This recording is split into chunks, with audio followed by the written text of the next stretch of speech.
Pastor K now, and I just do, man. You know, I just do. My name is Mildred, Kingsley-okonkwo. Everyone calls me Pastor M.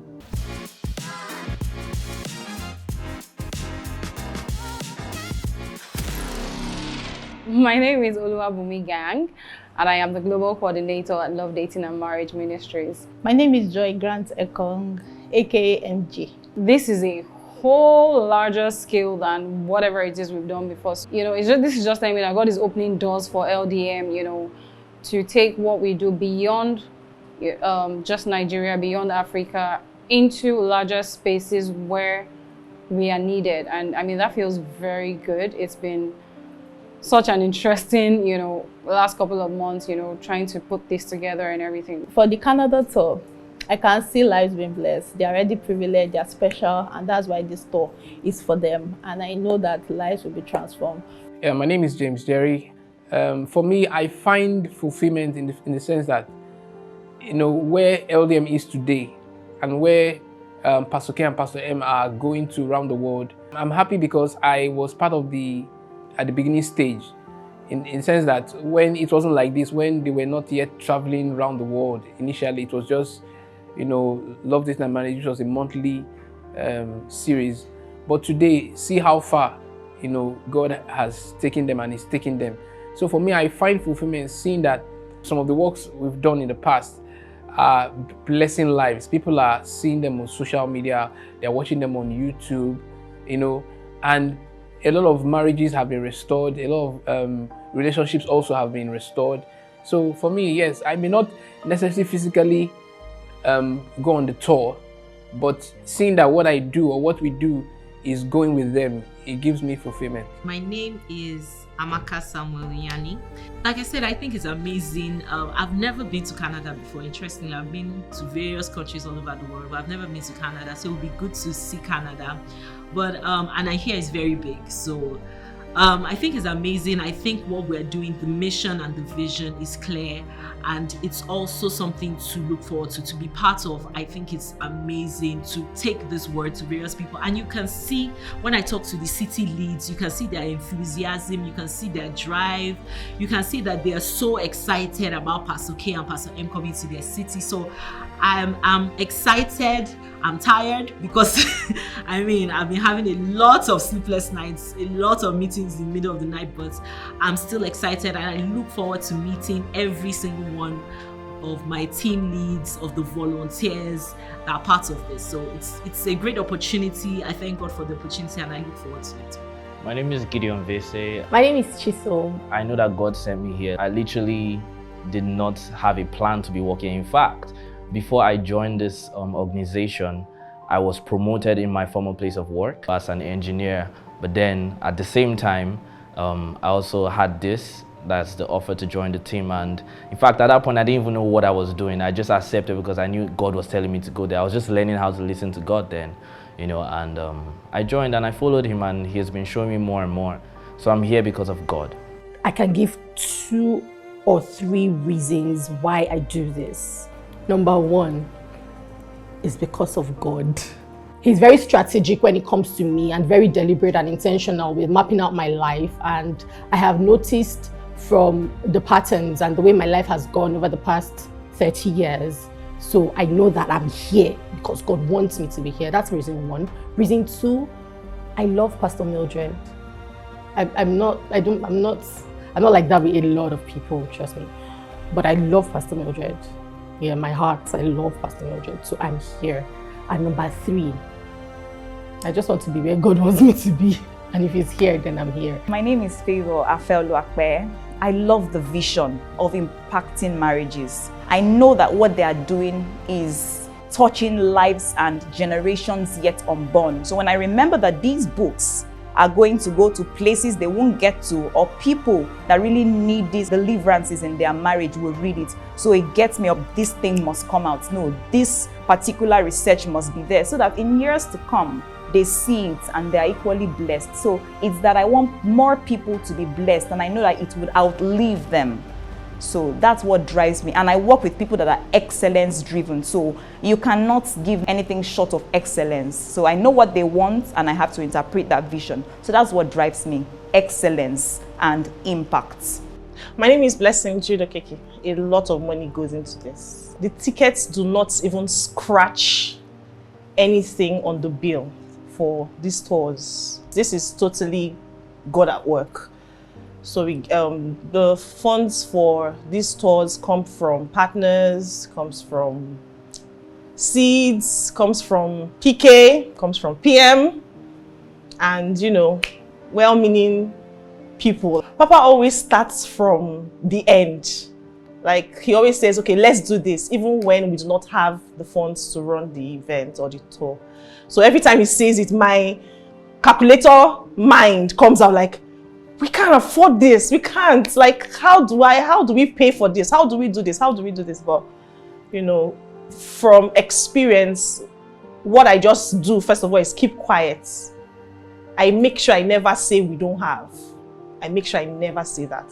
We always have. We will do it. If Papa says we will do this, we will do it. The money will come. Yes, I've had tough days. Some days when it seemed like we do everything that we're supposed to do and somehow it does not add up to what we expect it to be. Those days are hard for me.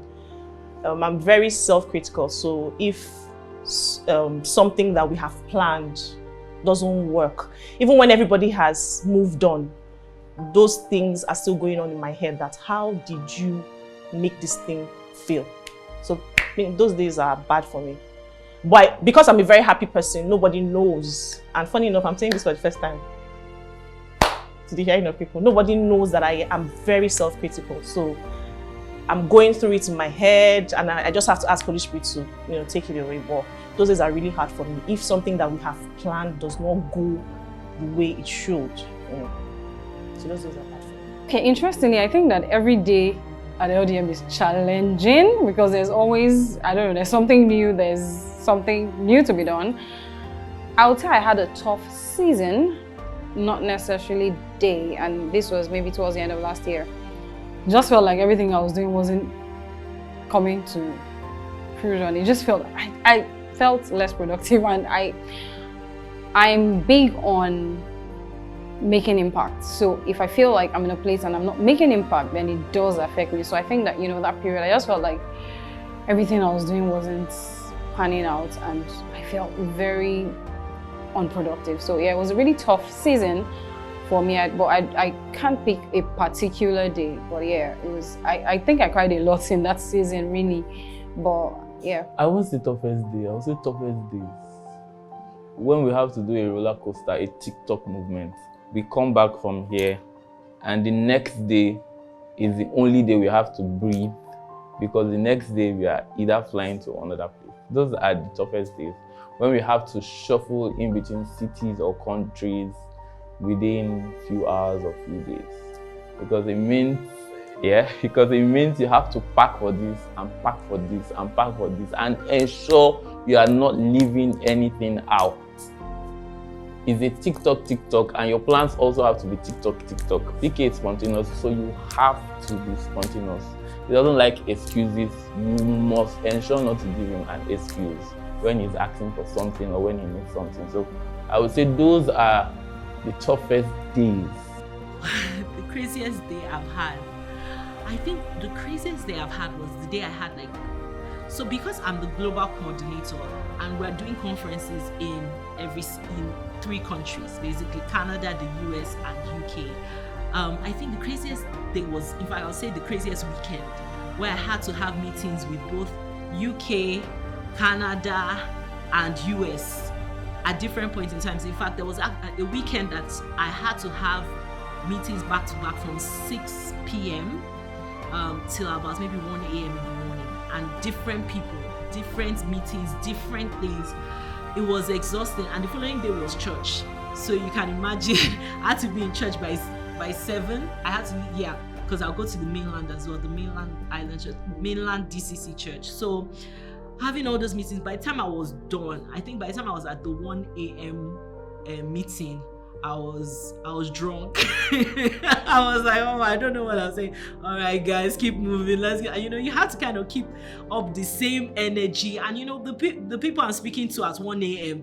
they just entered the meeting. Meanwhile, I've spoken to like 5 or 6 other groups the following day. So hours before. So that I think is one of the craziest. And it was a weekend, so I did that on Saturday. Then on Sunday, I went to church, came back from church, and then still had meetings also with the various teams in Canada. So it was a very tough weekend. Shout out to my children for allowing me do it that weekend. Yeah, that's the craziest weekend. Hard part for me is being able to communicate I wouldn't say burden, but communicate the requirement of this job to the outside world.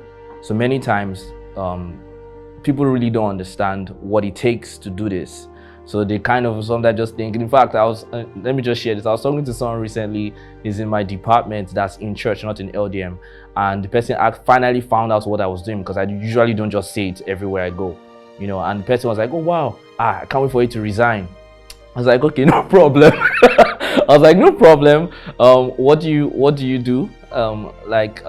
Okay, so I'll tell you when I'm resigning so that you would actually take control. I'll refer you. And I was like, and the next question he asked was, what's in for me? So he was asking how much do they pay, all those things. And at that point, I just knew that this person can't last. To do this is beyond what is in for you. It is ministry.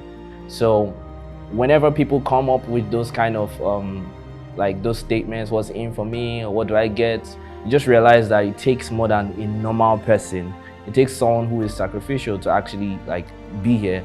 So the hard part for me is being able to relate the burden, I would say, to the outside world. Now, Pastor K is the spontaneous boss and Pastor Mildred is strategic boss, right? So it's an adventure for me. And by God's grace, I think I have somehow grown into it. So I enjoy it sometimes. I enjoy it. Pastor Kingsley, he's not interested in the details. I want that coconut on that tree, then bring the monkey along. Just get the coconut, bring the monkey along. He doesn't want to know if you need to if you need to use a tractor, or you need to fell the tree, or you need to kill them. Just get the monkey and the coconut. Pull all the stops. All he wants, monkey and coconut. Pastor Mildred, on the other hand, there is a project, right? She's more interested in the details and she wants to be carried along every time. Don't take her by surprise. The monkey is pregnant. Tell her that the monkey is pregnant too. So that she might say, okay, let's not use monkey. Maybe let's just catch the lizard on the back of the... No, you cannot surprise her. No, give per minute. Just get on it. Pastor Kingsley likes magic makers. Wonder boy, wonder girl, always on point. Pastor Mildred wants to know, is it too heavy for you? Quick advice, don't tell her it's too heavy for you, just carry it. But she really wants to know, is it too heavy for you? Do you need help? Do you need an assistant? What if you can? She walks with you through the entire process. And I think that's what makes working directly, when it's just both of us on something, it's so easy. Because we just, So she's not going to leave you to, make the magic. But Pastor just wants the magic done. So just wave your magical wand, whatever it is you do, just get what he wants done. So he's more spontaneous and less interested in the details. Just get the job done. Pastor Mildred is strategic, very much interested in every step. Still get the job done. The thought of PK alone is hard. Number one, they're packing for him. PK has to fit every of his clothes before we pack it. He has to be satisfied with every cloth before we pack it. So the hardest part is getting PK to fit his clothes. When we are ready most times, PK is never ready by your time. He's ready by his own time. So you have to make sure that whenever he's ready, you are available to attend to him. And if you are not available to attend to him at the time, and you are not making it TikTok, if he zones out of you, that is it. But you must make his outfit or whatever he needs work. So I think that's the hardest, getting PK to be ready to fit his clothes and tell you yes for this, no for that. Pastor K is spontaneous, right? And I'm not that spontaneous. In fact, I've learned to be a little spontaneous now, and it's been like 3 years now to learn just how to be as spontaneous as I am now. So it's been it's actually very tasking. When we added Regina and Halifax, when Papa sent me the message, for some reason my brain did not connect to that message, because I kept feeling like, why are we changing tickets? Because the first thing was, they were like, oh, we need to change our tickets. We'll be going on this day. And I'm like, why are we changing tickets? My brain could not latch on the fact that it's possible that Papa wants to add more cities. My brain could not connect. It took me a while. I'm like, why are we moving dates? Why? He kept saying, oh, before he now finally said we are adding new cities. I'm like, because I never, okay, I would say to Mama, his Mama, I would usually say, Mama, this, but Pastor, I'll just say, okay, sir. Yes, sir. Sir.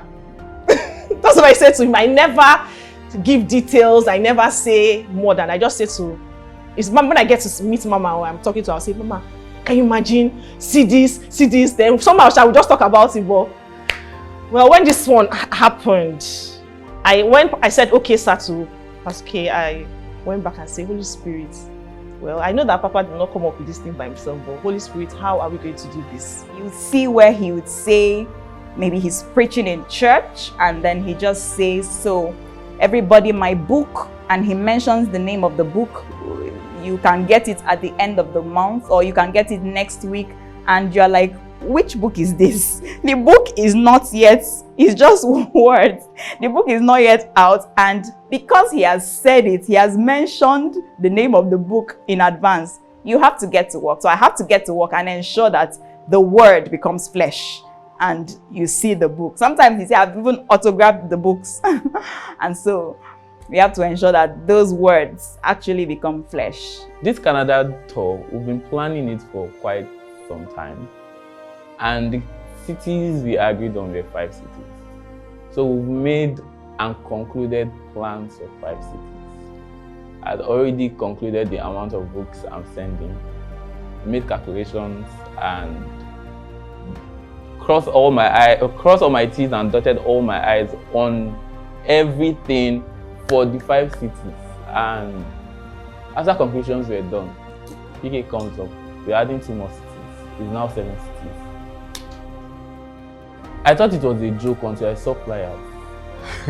So I wanted to complain, but complain was not doing anything. It is out, it is out. What are you going to do? If complain is the solution, complain. If complain is not the solution, what is the solution? So I had to go back to the drawing board. I started making research on the places we were going to. I called our coordinator, Pastor Amaka. CCCO, this place we are going, these 2 new cities, how many people are we expecting? What are we expecting to do there? So I had to go back to the drawing board. Started researching on the best possible logistics and the best people to print our books, because it will require we spend a lot of money on producing books for these stores. So it was a lot of work, a lot of back and forth with myself and Madam Favor, just to make sure that everything is sorted and there are no excuses. I would wish that their impact spreads wider, has a wider reach than it currently is. Their impact, their influence, and their income gets a wider reach. And this would mean several things would have to, make this happen. For example, I want a printing press. I would really want them to have their own printing press, which would make my work so much easier. And of course, a fleet of private jets. A private jet, please. The top of my head will be private jets. Yes, now, private jets. That just came to my mind. Yes, private jets, because the traveling, I'm sure it can get exhausting. And, having to run through airports. So the idea of, lounging in like a private airport, and then entering your calling, private jets. Yeah. I want them to eat the fruit of their labors. They work too hard. They work very hard.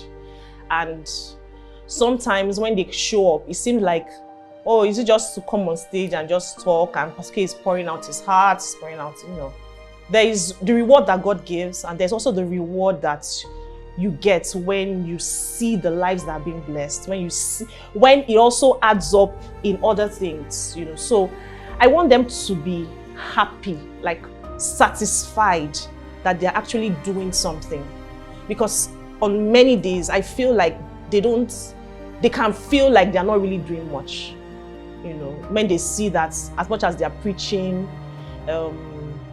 people are still giving, a lot of things are still happening on social media, and people are saying yes to a lot of rubbish in marriage and relationships and stuff like that. Like I say to Pastor M a lot of times, I say these schedules are not for human beings. The kind of schedules they run are not for human beings. They're not for normal human beings. But I don't know how they do it. So I want them to really, beyond money, beyond yes, I know the ultimate thing is good, well done, good and faithful servant, but there's this thing within you when you are doing well, when you are satisfied. I want them to be satisfied. God knows. So that's why I don't say it, because the Holy Spirit knows how to interpret what that means for them. But I want them to be happy. I want them to be satisfied that they are not wasting their lives, because this is their life. My only wish for PK and PM is, I know the work is a lot. Yes, we need to reach out to people. We need to save souls. We need to save marriages. Yes. But if you can make PK just slow down a bit. If you can't stop some of the things he's doing, let there be adequate time in between. I just wish for PK to, as much as he has a lot to offer, as much as the world is pulling on him, he's just one person. We need a lot of time, PK, for you to rest, because you do a lot. You have a heart of service, yes, but breaks in between. Yes, if you wouldn't want to stop all the things you do, but breaks in between, because it's always a TikTok, and less time for you to rest. So adequate time, just break some time, log out sometimes, and just rest. I need Pastor M to rest. And I need Pastor M to rest. And she will not rest if Pastor K is not resting. So what I want for them is rest. And I don't mean lying down the bed. That's not resting. I mean shut down for a bit. Go on a sabbatical. I'm concerned, particularly for Pastor Mildred, I have to be honest. I'm concerned because, yes, our youth is renewed, right? But I also believe that this mortal body craves a kind of intensive rest sometimes that I don't think they get enough of. And time just keeps going. It's been like that since I got on this job, 2019. Back to back to back. 2020, thank God for the lockdown. Immediately lockdown was lifted, back to back. So I really, really, really would want for them to rest. To that regard, I really would pray for if they can duplicate themselves, so that where they can't show up, somebody else does, and they take out that time to rest. It's a wish, right? So if I can wave my magical wand now and just get like 4 Pastor K's and 18 Pastor M's. So if we can get that done and they get to rest, I'd love that. I think I wish 3 things actually. First one, that I wish I could do it myself, that they actually stop traveling. 1, and then they stay, maybe not forever, but like maybe once a year, and then they stay indoor and create content. Because that, like right now in this modern day, to me it's clear that content outlives you, So if you can create as much, even when you don't need it, when you say you're done and you're retired, it will still go. You will still bless many people. Many people will still get touched. So I wish I could lock them up in one place and say, let's just create content. Let's just keep creating content, And would actually even like many people will be blessed from it, and we will also be blessed from it. So that's one thing I wish that could happen. Second thing I wish is that rest. I wish Pastor M can rest. In fact, I'm melancholy by temperament here, and I'm usually thinking about the worst things first. Usually it's the Holy Spirit that helps me. So usually I'm always like, oh my God, they need to rest. And every time we're like stretching one foot, I'm always like, hey God, please. So I'm usually praying, my prayer partner, we're praying and we're hoping that somehow, some way we rest. And you know that thing where you're praying that you're having faith that your prayer has worked, right? Or you have faith that it has worked, and next thing you just hear European tour. You're like, God, is there are there scriptures? Is there something I'm not doing? Because it was like this is doing the opposite of what we're praying for. But I'm really praying that they rest, they find time to rest. And when I mean rest, I don't just mean like just stay in one place and be calm, but like go out, enjoy themselves, not having to care about anything, just enjoy themselves, have a honeymoon again and again and again and another again, just again and again, and just chill.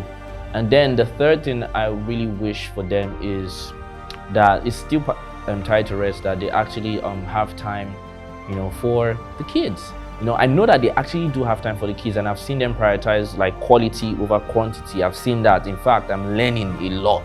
In fact, I tell my partner that, oh my God, this thing, we have to like replicate it, like this thing works, but I wish that they would even have more time, and that's tied to the resting. I wish they would have more time, because I know the impact, and I know now that this is actually the training for the kids to actually become great people too, right? So that's why sometimes I'm like, okay, maybe I know we want them to spend time with the kids, but maybe God is also training the kids too for something, because usually that's how it works. Every single person that did ministry, you see that their kids have something to say. And the ones that actually now reproducing the ministry are the ones that we felt like they needed, time with their parents. So I know they need time with the kids, but yeah, I wish they would get that too. So off the camera, Pastor K, Zuokwanike. Sir. But no, we're back. So here now. So what will it be? For me, it will be that Pastor K and Pastor M remains relevant. I pray this prayer for them, that they don't become one hit wonder, or after a while we don't hear their names, like some ministers that say, oh, they used to reign. May they not be spoken of in the past. Say, there was a time when, that pastor, there was a time he used to reign while they're still alive. I pray that prayer a lot, that they will always remain relevant. And like Apostle Paul said in 2 Timothy 4, he said that at the end, Pastor K and Pastor M will look at themselves and said, I've fought a good fight. I've finished my course, and they are still alive when they're saying these things.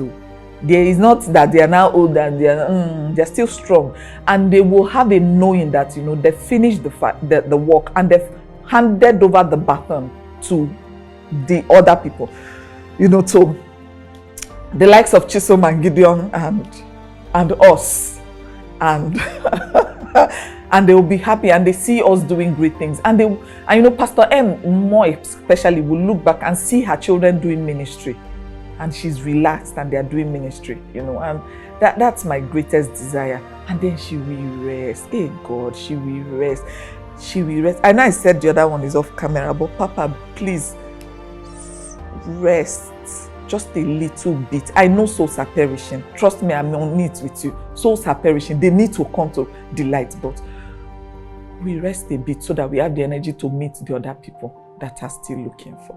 One thing I would wish for Pastor K and Pastor M, which may sound conventional, but is first good health, the longevity of life, because of course with good health they can do more.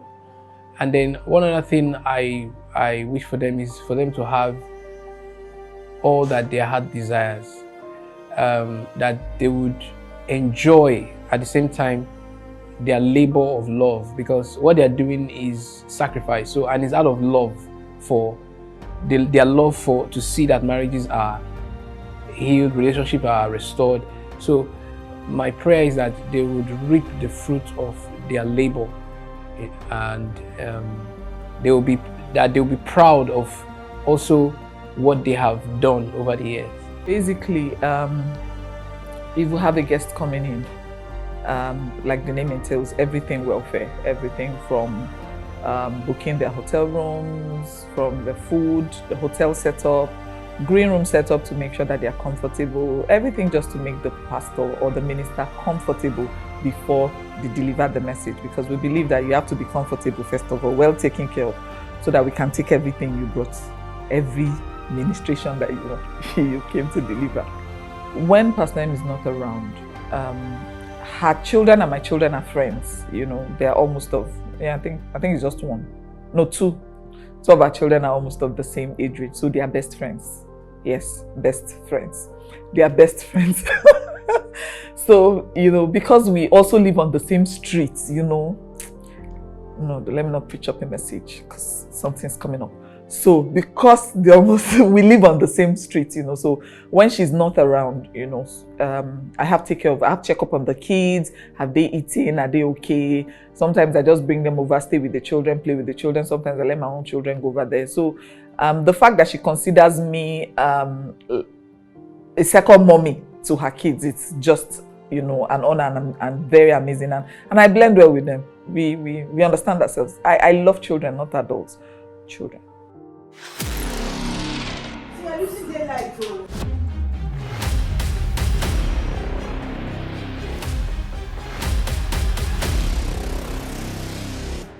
I love the fact that I am called to teach people God's principles, God's word, God's heart concerning marriage and other things. So yes, I do enjoy my job. The storing phase has been interesting, tasking, demanding, but it's also a part of the fulfillment of prophecy that will go around the world and share this message and teach. So, when we have views online, I have some Instagram posts that have 2 million views, 2-point-something million views, and you're just, those are just numbers to you.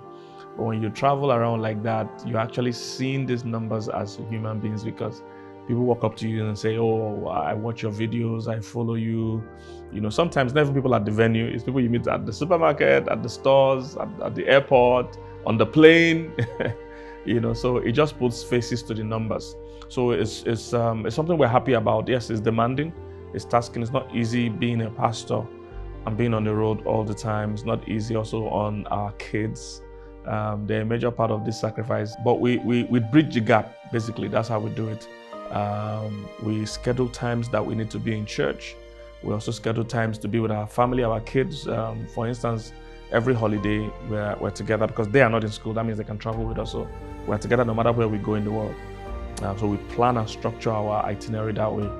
So we spend as much time with them, and we make sure it's not about quantity, it's about quality. What we do, we build memories together with them. And then being a husband, I'm a wife most of the time. So I'm being a husband all through. Even though sometimes I'm too fagged out to even talk or do anything. But it's tasking, but we think it's just a phase, and it's a necessary phase. And as I always promise my team, even though they don't believe me, I always tell them next year it's a shutdown. It's a practical reality. We'll rest. I'll not do much traveling. But they never believe me. They are doubters. And God will disgrace all doubters by bringing it to pass. Yeah. I think that as we have evolved, it should get easier, but I think it has gotten harder. Before, I had more of the husband. Now I have more of the boss, because he's more in work mode. We travel a lot, so he's in work mode. He's not really looking for me to be emotional and all that. He wants me to get my mind in the game, get my head in the game. We're doing this for our children. We're doing this for our future. We're doing it for God. We have many people to do all kinds of things. I think the hardest part really for me in merging the two is getting my boss to rest so that my husband doesn't die. I think that's the hardest part, getting him to listen and not go, we have work to do.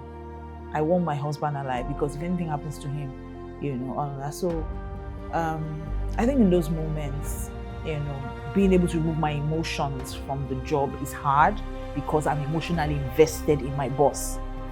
Yeah, I'm one of the few people that are sleeping with her boss, and it's kind of legal. So that's hard, but God has given me wisdom over the years. The Bible says a wise woman builds her home and foolish one tears it down with her hands. So I'm constantly asking God, how do I do this? What do I do? Should I keep quiet now? Should I speak up now? Should I answer now? What should I tell him? So I think the hardest part, like I say, is it's easy to be married to Kingsley. Great guy, fun guy, easygoing guy, stressless. He's the guy. He's the every woman's dream. He's amazing. But the CEO of Love, Dating and Marriage doesn't rest. He's always planning events, very spontaneous, always adding to it's always going on and on. So I have to get the CEO to listen to me because I need to keep my husband okay and rested, and so it's just merging the two, but God gives me the wisdom, I guess. I got this far in the first place by following my instincts. When people see me doing things on marriage and relationship, some people think maybe I had a 3 hours vision or an angel appeared to me. No, it was just an instinct. It was just a burden in my heart that let's share about stuff. I didn't know it was going to be this big. There's no way I could have seen that, but I just knew it was always there. So sometimes God speaks to us through our personalities, through the instincts, the desires, the burdens, the things, the concerns we have. That is God sometimes highlighting where there is a path for you, So for me, spontaneity is how I create. That's how my inspiration comes. So, and that is why I like working with people that give me quick response, because at that time, that idea is just fresh. It needs to have life. If it doesn't have life, sometimes it fizzles out the way it came, just at the moment. So I need to act on it. I need to do something about it. So I'm highly spontaneous. I hate routine. Definitely don't like routine. I like spontaneity. I like, doing things instantly on the spur of the moment. That's where my energy is released. That's where my creativity, and a lot of things people see that they think is incredible creativity. That's how it came, was spontaneity. It was, at the spur of the moment. And then a great team like the one I have, they will now give it flesh, give it soul, and make it look good. But for me, by the time I've dropped the idea, I've moved on to something else. I'm not good at the details or the other parts of it. I've moved on to the next idea. So that's how I usually operate. Yeah. Now, as we got older in marriage, was when I began to realize that as a person, by nature, Pascal is restless. So keeping him in one place, keeping him routine wasn't sustainable. So I knew that there would always be new and exciting things. Now, I've also realized that there's seasons in our marriage, and in our lives. So right now we're in the season of traveling, but I knew that after a while that too will wear off, and we enter into a season of, I suspect, a season of creating content and curriculum and things that will outlive us. So I think Pascal is in the hands-on phase. We will soon move over to legacy. I sense that in my heart, that the time is coming when all of this traveling will stop for a bit, and it will be only very essential places that we'll be able to go to. I remember when we first started out doing Love, Dating and Marriage every month, and at the time it was really exhausting. Sometimes he would preach 4 services because he's doing Love, Dating and Marriage, and after a while that evolved to television, because he knew that beyond moving around, he needed to do something. And that's Pastor K. His heart is always to reach many people with less stress, because he's not really, even though he's spontaneous and everything, he doesn't really like stress. So I know that this phase 2 will soon come to an end, so he will milk it as much as he can. I believe it's one of the cheat modes we have, in sense that many busy couples might need to walk away from each other, so that makes it more demanding. The good thing about us, the advantage we have, is that we work together, so we're able to experience life together. We're literally together all the time. Now, even though we might not be talking, and focused on each other all the time, because of course we're working, but I think her just being there makes a world of difference. So for me, it's always an advantage that I'm working with my wife. So we're going from play to work and work to play and play to work. I'm hoping that one of these days we can do a vacation where we will not work. It's hard, but it's doable. There's nothing, there's nothing God cannot do. So I'm happy working with her. She's such a brilliant young lady, you know. She's just a brilliant girl because you know, I can bounce off things with her. You know, I'm too versatile for any. If you can't be boring, if you are going to be with me, I'm too versatile. So you must be able to quickly joke with me, and at the same time we discuss a work option, and you're also bringing ideas, and we need to sort something in accounting, and you're able to enter that. So she's that kind of person that we can crack a joke right now. At the same time, we look at possibilities in the work. At the same time, I will jump from there to parenting, jump from there to love, jump from there to sex, jump from there back to accounting and other things. You know, stuff like that. So she's an amazing person. You know, we're just normal people to us. So we're always thrilled or surprised when people are really excited to see us or meet us and take pictures and all that. Yeah. I have no delusions. Yes. You know, I know that we're like the donkey that Jesus is riding. Yeah. And it's because of who we're carrying. Yeah. That's why people want to identify with us. Yeah. And, you know, I know that the anointing is attractive. So yeah. I don't think it would ever be normal. It's very humble. It's always very humble. We always talk to each other. You know, it never gets to our head. We never feel we're entitled to it. We never feel, oh, we'll be recognized now. No, we're always shocked. We're always surprised every single time. We just always see ourselves as normal people, I guess. Because we are normal people. Yeah, we are. Yeah. I don't know about highest, but I can give you a couple of highs. Mm-hmm. I don't know about highest. I still remember when we wanted to get on TV. It was just a few months after we had gotten married. Mm-hmm. And Pastor K had said to me that one of his biggest dreams was to take the message to television, and that God had asked him to take it to TV. And at the time, TV was our social media at the time. Mm-hmm. So if you're on big TV, was a big deal. And I remember saying to him, oh, I used to be in TV, I have a couple of friends. And so I called and we started making the connection. And I still remember how I felt the very first day that I saw him walk across that screen and just preaching the gospel. And he used to wear those t-shirts at the time and jeans. He was different from every pastor on TV. All the pastors were in suits and ties, and Pastor K had this, you know, he used to wear these t-shirts back then, and I just knew God was in it. Because yes, it was a journey to get to TV, but God showed up for us and our faith paid off. And I really did. I think that was a major high for me. I think a second major high for me, I don't know about as a couple, but for me on the job was also a few months after we got married. And I remember that Pastor K had always wanted to write books, and being able to sit down and turn those books to reality. I remember the first time he held, I mean, Pastor K may never notice this, but I remember the first time he held When Am I Ready in his hands. He had this look of admiration in his eyes, like, I hit the jackpot with this girl. Like, she can do, like, he just kept looking at me like, wow. You know, he was very, so I think that those two I would always cherish. We've had many, but those two I would always cherish. I think another major high was, you know, doing the UK tours the way we used to do them before, and then going back this year. Was it last year rather? Yeah, last year. Going back last year, and it was so much bigger. And I still remember Pastor K standing in an empty hall, and then him standing, because I stood backstage. I refused to come out front. I stood backstage, and I was there praying in tongues when he walked onto the stage and he looked up at the crowd. I will always remember that moment.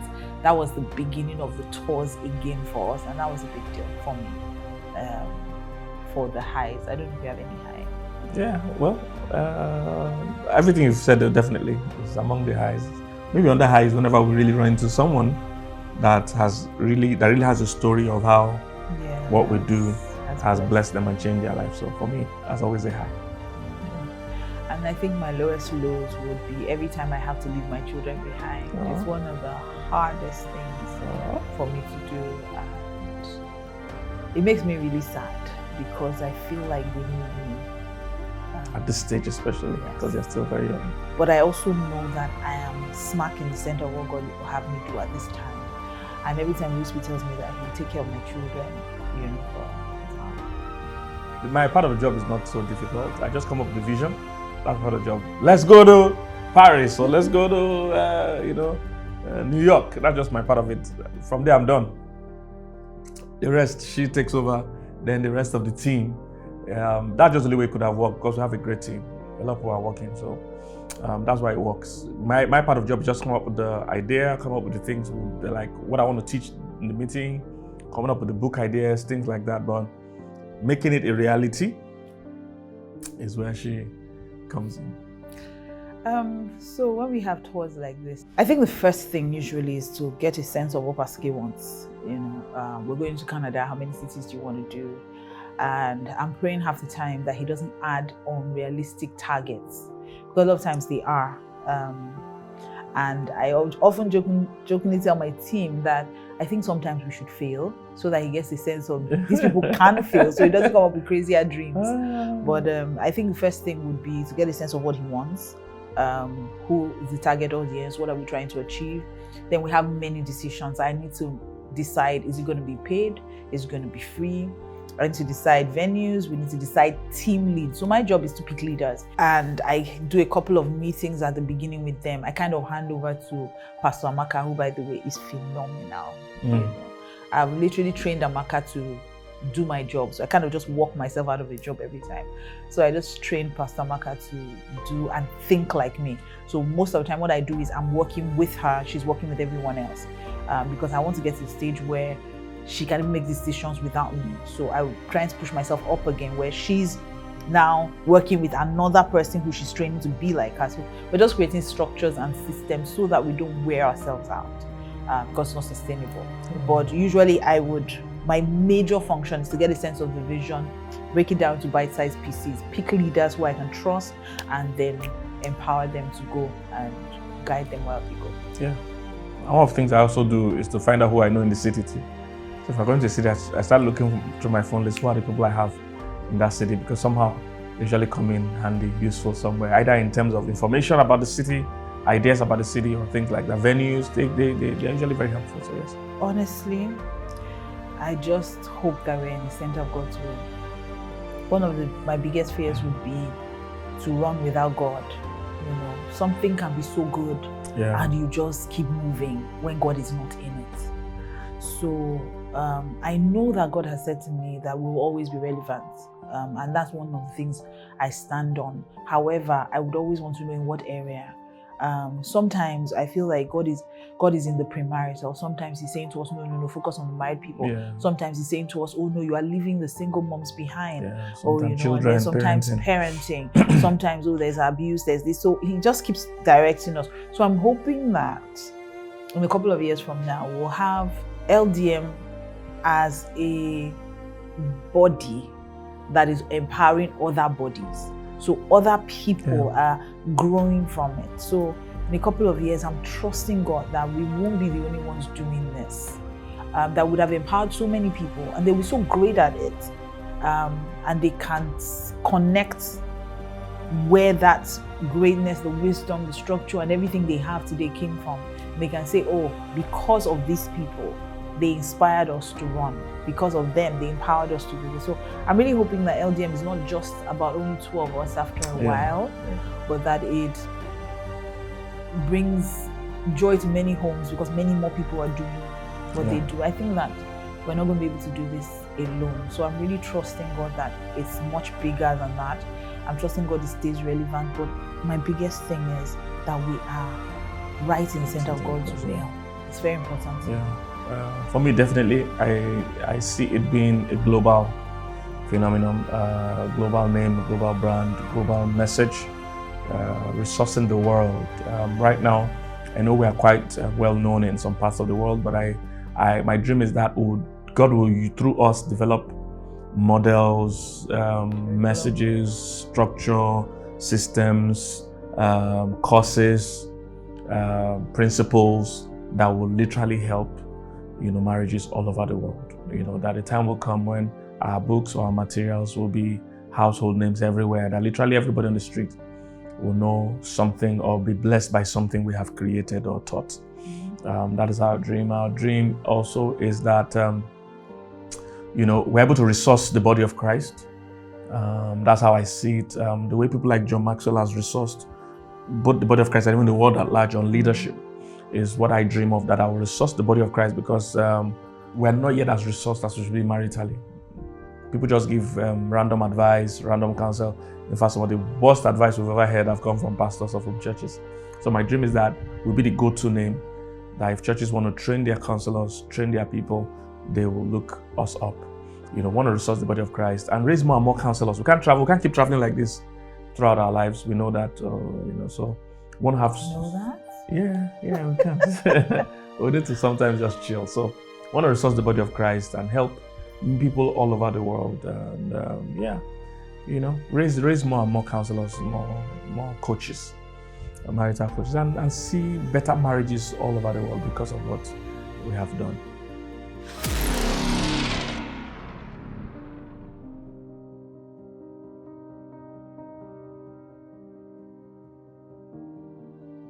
Incredibly reliable, incredibly efficient. In fact, her energy inspires me.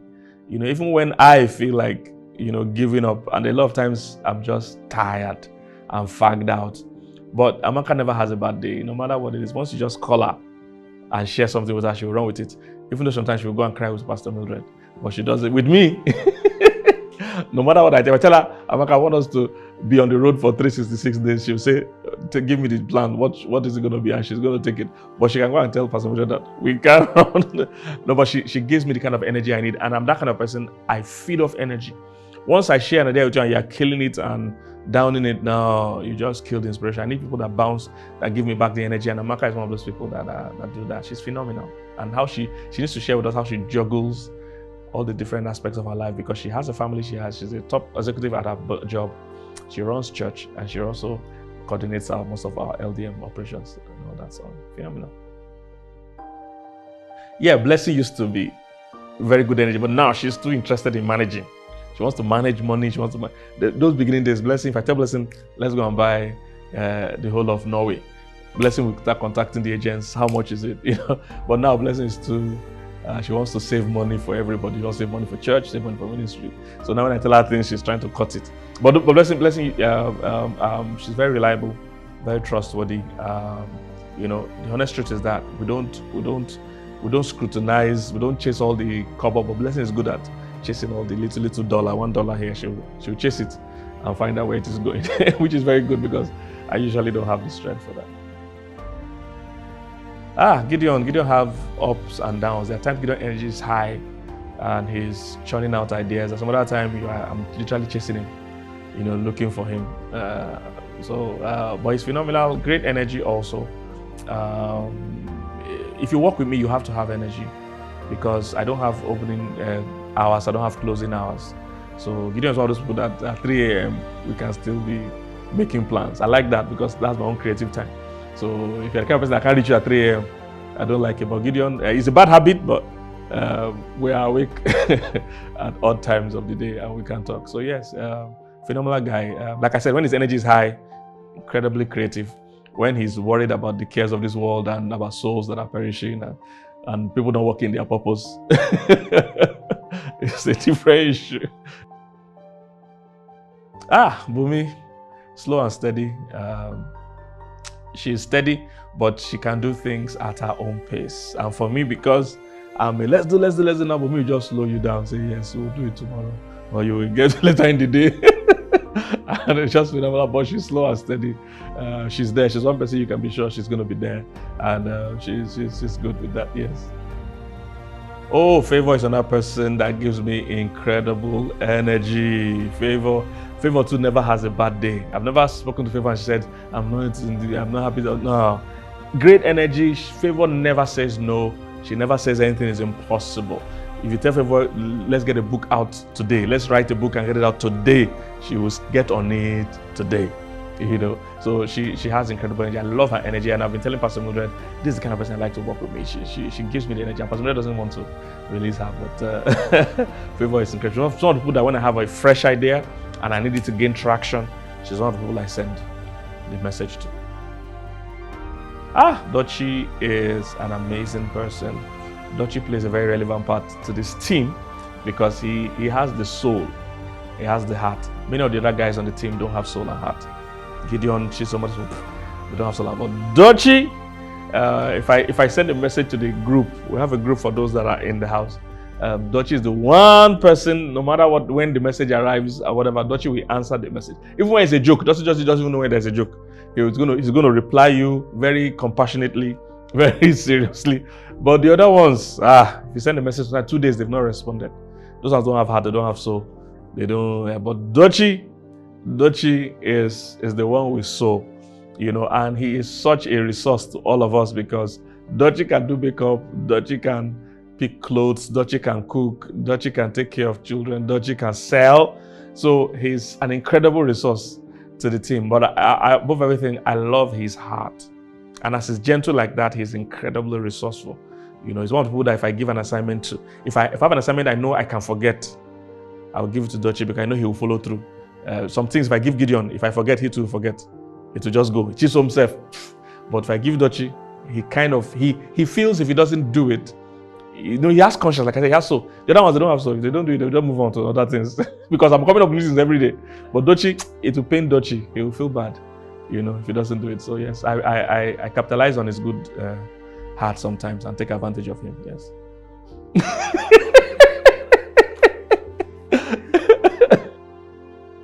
Joshua is very excited. It's just, but he has areas he's phenomenal. Joshua is good when you need excitement, when you need somebody that can play, that can explore.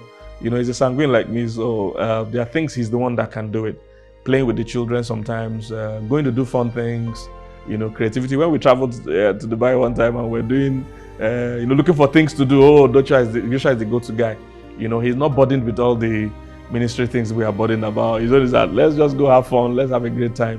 So we need somebody like on the team because the rest of us are too serious, too burdened. So he's my play partner. When I play table tennis, when I want to play any game, Joshua is the guy. When I need somebody to play with the kids, Joshua is the guy. Yeah, phenomenal. Barrister Jude is also a very good person, very reliable. I don't know anybody as consistent and effortless. And he doesn't need so much management. You don't have to keep checking on him. He checks on you. He makes sure we don't miss any of our flights. He makes sure we're not harassed at the airport. He makes sure things move well. And no matter how busy, he's always like he's not even a full-time staff. But with all his own schedules, the barrister is a lawyer. He's always at the airport, whether we're flying internationally or locally. He's at the airport to deal with the customs, deal with immigration, deal with these ones, make sure everything is smooth. And he has done this for years. I can't count how many years now. I'm sure well over 10 years. He has done this consistently without being paid. He's at the airport no matter what. When we are traveling, he's at the airport. So I love his consistency. I like when I don't have to think about somebody and they are just going to be there doing that thing, making sure we don't miss our flights. How many times we could have missed our flights if not for Barrister Jude? Because I'm a last minute person. But Barrister will tell us, where are you now? We'll keep calling the driver. We'll make sure we're there, yeah. MJ has good energy. She's the one that makes sure with this shooting is always going on. Phenomenal. She has also been consistent over the years. Little stress. She doesn't need so much management. She has good energy. Because at times I'm not in the mood. At times Pastor M is on the mood. She knows how to get us in the mood. She knows how to come to the room and say, okay, let's look for your clothes. Okay, Papa, it's almost time to shoot. She knows how to get us because some people think we're always in the mood to do these things. No, many times I don't feel like standing up. I don't feel like we are literally worn out a lot of times. So MJ knows how to come, make everybody feel happy, make everybody smile, give Pastor M a massage, motivate me, and somehow things get going till next time when I need to shoot again. Chisom too has off and on days. When Chisom is in her element, incredibly efficient, incredibly effective, ideas, creativity, gives good energy, let's do this and let's do this. But when she's in her off days, you're going to first look for her. When you first find her, after hours, you've even forgotten why you were even looking for her because you spent your energy finding her. So she's also a very credible, good person. Like I said, if you work with me, you must be ready to work at any time of the day. There's no opening or closing time. There's no limit to what we can ask you to do. It might be job related or totally unrelated. There are times it's just gossip. I want to find out something is trending. I don't know what it is. I said, Chisom, why is this in trending? Let me know. And she'll go and research and give me the gist that, this man beat his wife and the wife beat him back, and she'll give me the gist. So our job has no limit, but She's a good person. When she's upbeat, or she brings very good energy. You know, by the time we now have to give her energy, after she has donated her energy, we need to give her back some. So yeah. Oh God, so is one of those that have a very good heart. She's reliable. She's always there. And you see, there are people that are part of the team that you know that they love you. You know, in the kind of job we do, some people love the job. Some people love the ministry. Some people love the idea of the job. But there are people that love you. And these people that love you, whether the job is there or not, you know they're in your corner. So Ogo is one of those kind of people. She's my biscuit supplier. When I need bad biscuit, Ogo has biscuits in the house. All kinds of sinful biscuits that is not good for you. Well, we always supply and go and find it. So she's an amazing person. She also helps us a lot with family-related stuff because she's chummy with the kids. They all know her. Her kids and our kids are close. So she's family. So there are times we need somebody to cover for us on the family front.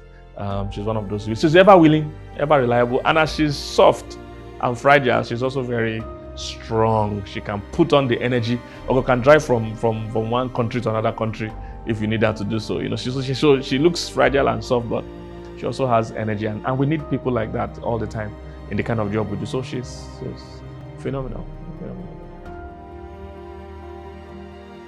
Wow, Commander Kachi has blossomed and grown over the years. I started with him in little team leading, and I've been coaching him on leadership. And he has been shocked at how human beings are. So I've been saying that's how human beings are.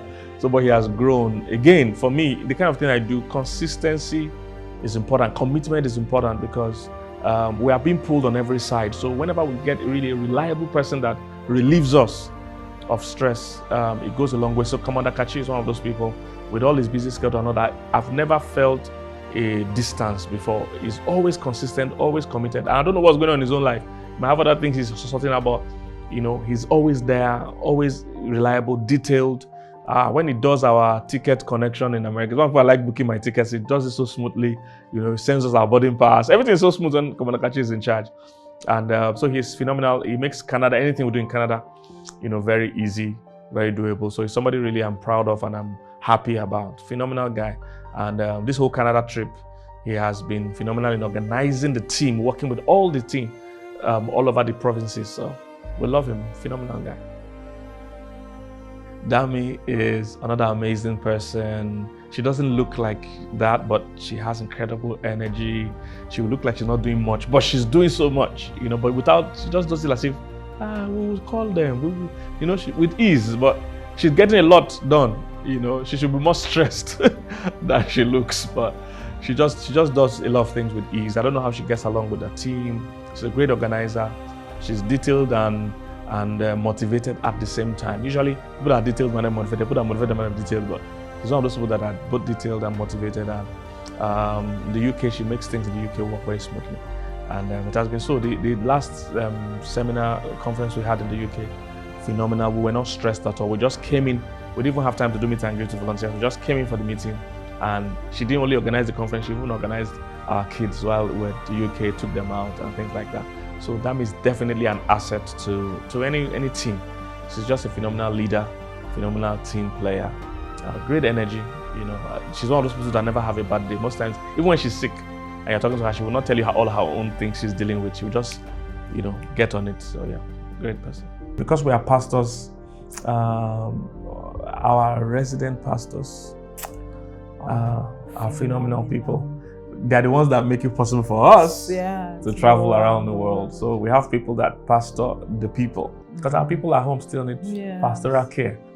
So we have our resident pastors, Pastor Jethro, Pastor Wale, Fayomi, then Pastor Yeumi and Pastor Chike, and the rest of the leadership of our church, the shepherds, the HODs, the leaders. They're the ones that make this thing possible. Yes. So I want to thank you if you get to see this. I hope you do. Please, everybody pray for them, for us. These guys make us feel comfortable to face what we're doing out there on the field, knowing that they are taking care of the sheep and the church at the home front. They're phenomenal. Most of them have day jobs. They're not full-time pastors, but they give full attention to the sheep.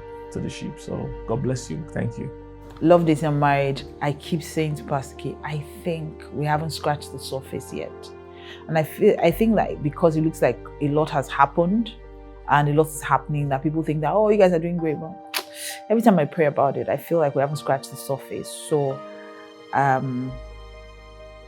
I would say keep believing, keep pushing, keep being you. The dreamer, the visionary, the leader. I think that is the thing about Pastor K, such a leader. I am privileged to share this work with him. I am humbled to stand beside him. And I keep asking God, I don't know why you think I'm the one you can trust with this gift, because he is a gift to the body. I would say keep pushing. And I really truly hope that one day when we all get to heaven, that Jesus would tell him, well done, Kingsley, well done.